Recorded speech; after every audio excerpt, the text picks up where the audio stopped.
Ассалаумағалейкум, құрметті ғылым және ауыл арнасының көрермендері, сіздермен бірге мен Нұрғиса Қыдырбайұлы.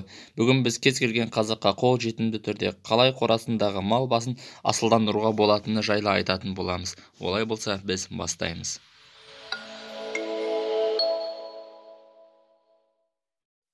Ең әуелі асыл тұқымды мал жайлы айтқанда, біз тек ол үлкен, бай фермаларда ғана болатындай, ал бізге қол жетпес арман, мүмкін емес қиялдай көрінуі мүмкін.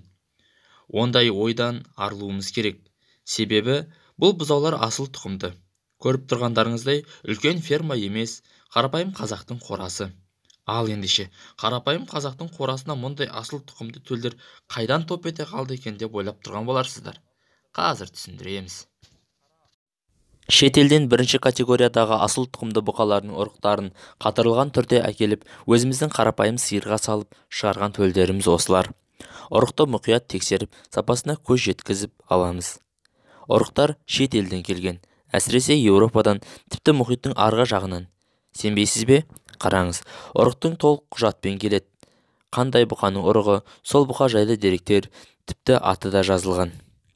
Мен сиырымды қолдан ұрықтағым келеді, алайда оны маған кім жасап береді десеңіз, Қазына агрохолдингінің өңір-өңірлерде кооперативтер ашылуда. Өз өңіріңізде кооперативке тіркеліңіз. Себебі кооперативке тіркелу тегін, мал ұрықтандыру тегін, балыңыз өзіңіздікі, өз қораңызда. Одан тіпті ешкім өсім талап етпейді. Ең бастысы, Қазына ғылыми білім беру орталығында білім алып, сонымен қатар сізде жоқ құрал жабдықтармен сайланып отырған техник ұрықшылар малыңызды ұрықтап, сапасын арттырып береді.